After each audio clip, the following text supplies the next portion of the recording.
Hai guys, ketemu lagi sama aku Rini Kutkova. Di video hari ini adalah part 2 dari collaboration antara beberapa vlogger Indonesia dari seluruh dunia yang tergabung di Vlogger United yang ngomongin tentang travel tips. Jadi yang video pertama kemarin itu adalah travel check yang jawabin pertanyaan gitu, question and answer. Jadi apabila kalian belum tonton, aku akan taruh linknya di atas ini. Jadi sebelum kalian tonton ini, pastikan dulu tonton video part satunya, karena kalau kalian nggak tonton part 1 kalian nggak bakal ngerti aku ini ngomongin apa, kayak gitu guys.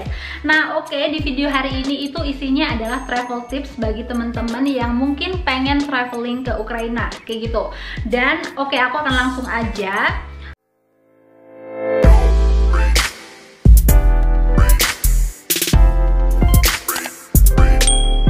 Pertama yang harus kalian kunjungin itu adalah kota Kyiv guys. Kyiv itu adalah ibu kotanya Ukraina.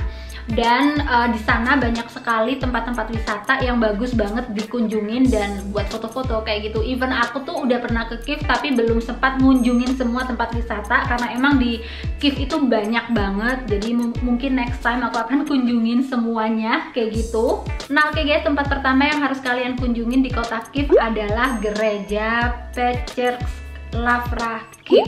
Aku ini sambil baca di Google karena as you know lah ya, bahasa Ukraina itu susah sekali, dan aku akan taruh fotonya di sini. Dan tempat ini adalah gereja tua ortodok dan tercatat di UNESCO, jadi warisan dunia UNESCO gitu. Dan di sini aku nggak akan jelasin isinya kayak gimana atau luasnya berapa, karena kalau aku jelasin semua pasti panjang banget. Jadi di sini aku cuman nyebutin tempat-tempat apa aja yang harus kalian kunjungin kayak gitu. Dan tempat kedua yang harus kalian kunjungin di kota Kyiv adalah Motherland Monument. Jadi tempatnya itu kayak tinggi banget gitu. Aku pernah ke sana dan kalian bisa lihat seluruh kota Kyiv itu dari sana guys. Dan pemandangan cantik banget, ada kayak jembatan yang kayak di Amerika gitu, terus ada lautnya gitu di bawahnya, laut atau apa ya, pokoknya cantik banget. Dan ya, kalian harus ke sana. Dan tempat selanjutnya yang harus kalian kunjungin adalah Independence Square. Jadi tempatnya ini itu di pusat kota guys. Aku udah sering ke sana dan dikelilingi dengan bangunan-bangunan tua yang desainnya tuh bagus-bagus banget, dan oh my god, it's beautiful. Dan tempat ini gampang banget dituju karena tempat posisinya itu di pusat kota, di tengah-tengah kota, jadi kalian nggak akan ribet kalau nyari tempat wisata ini. Dan tempat selanjutnya yang harus kalian kunjungin di kota Kyiv adalah gereja Saint Sophia Cathedral. Jadi ini tuh gerejanya cantik banget karena aku udah pernah ke sana, dan warnanya tuh biru, putih, emas gitu, mirip-mirip istana Aladin, pokoknya cantik banget.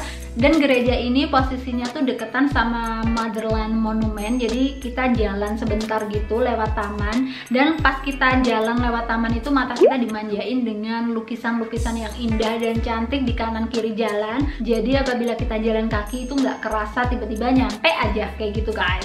Dan tempat selanjutnya yang harus kalian kunjungin itu adalah istananya mantan presiden Ukraina.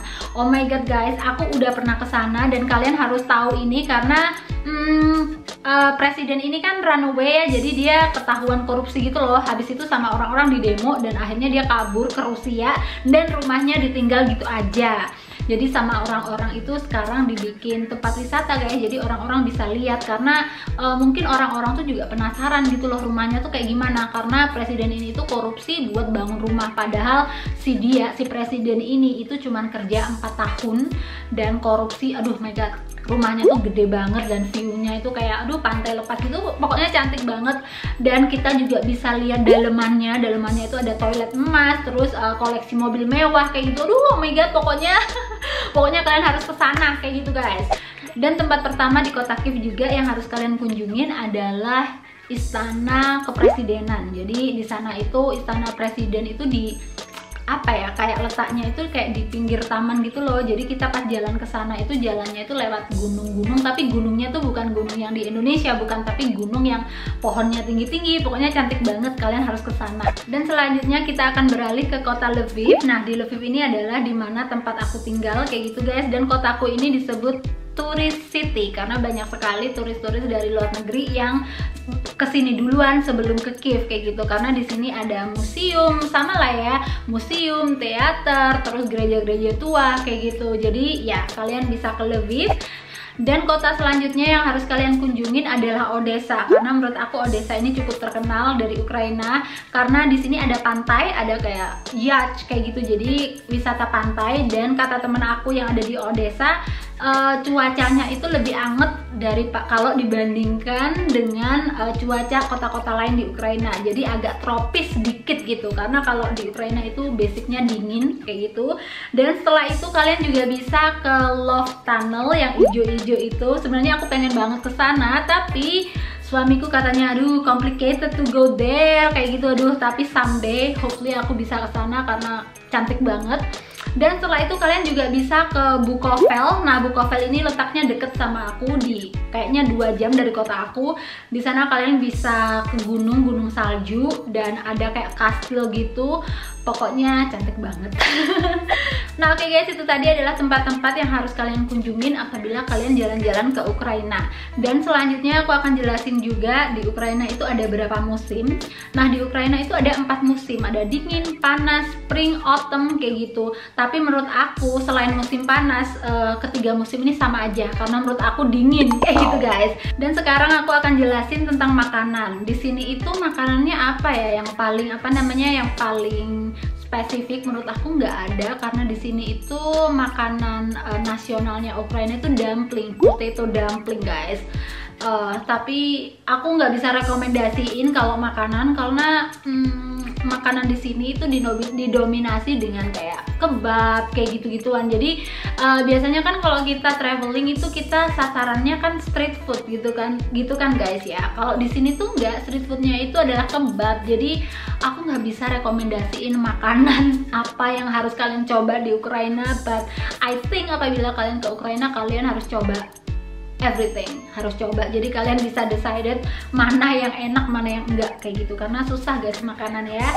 Dan setelah ngomongin makanan, di sini aku akan ngomongin tentang transportasi. Jadi apabila kalian di kota Kiev, kalian bisa naik MTR, naik bus kayak gitu. Apalagi MTR-nya Ukraina itu adalah salah satu MTR terdalam di dunia. Jadi itu dalam banget di bawah tanah. Jadi kalian harus coba transportasi ini. Dan keretanya itu masih kayak jadul gitu loh, jadi kayak zaman dulu banget. Jadi kalian harus banget nyobain MTR-nya Ukraina di kota Kiev, di ibu kota kayak gitu. Tapi kalau untuk kota lain belum ada sih MTR, tapi kalian bisa gunain kayak online transport kayak gitu, karena di Ukraina itu online yang hal-hal yang berhubungan dengan online itu bagus banget. I don't know why, ini tuh kayak di Ukraina itu bagus banget masalah gituan. Jadi kalian bisa naik bus, trolleybus, tram, terus taksi online, banyak banget pokoknya. So ya, untuk transportasi kalian nggak usah khawatir di Ukraina, asalkan ada Google Map aja dan bisa ngomong sedikit Rusia dan ngomong bahasa Inggris kayak gitu. Nah, oke guys, setelah aku ngomongin transportasi, di sini aku akan kasih tips buat kalian. Apabila kalian pengen ke Ukraina, saran aku kalian bisa datang di bulan apa ya? Tapi tergantung, kalau kalian pengen lihat salju, kalian bisa datang di bulan-bulan November, Desember, Januari, Februari, Maret kayak gitu. Tapi akhir-akhir ini ada climate ya. Jadi agak nggak bisa ditebak cuacanya, karena 2 hari yang lalu itu masih ada salju guys, salju di bulan Mei, kan heran ya kan. Tapi menurut aku the best season, musim terbaik untuk jalan-jalan ke Ukraina itu adalah musim summer. Karena menurut aku summernya Ukraina itu sriwing enak gitu loh. Jadi kalian bisa jalan-jalan, naik turun gunung atau naik turun kastil atau jalan-jalan ke taman itu tanpa rasa panas dan keringetan. Jadi tuh enak banget kalau kalian datang pas summer kayak gitu guys. Nah, oke guys, video tips traveling ke Ukraina sampai di sini. Semoga memberi informasi, dan I'm sorry kalau aku ngomongnya masih belepotan. I'm sorry guys. Dan ini tuh cuman sedikit tempat wisata yang aku omongin sama kalian, karena menurut aku Ukraina masih banyak sekali tempat-tempat yang harus kalian explore. So ya, visit Ukraine, visit Ukraine. Nah oke guys, video hari ini sampai di sini. Apabila kalian suka dengan video aku, please like, dan apabila kalian mau komen silahkan tulis komen kalian di bawah, di kolom komen di bawah. Dan apabila menurut kalian videoku memberi informasi bermanfaat, kalian bisa share ke seluruh sosial media yang kalian punya. Dan bagi teman-teman yang udah dukung aku, udah like, udah komen, dan nonton, dan subscribe, terima kasih banyak. Dan bagi teman-teman yang belum subscribe, please subscribe karena akan ada 3-4 video dalam satu minggunya, yaitu hari Selasa, Kamis, dan Sabtu. Dan I will love to see you again on my next video. Bye.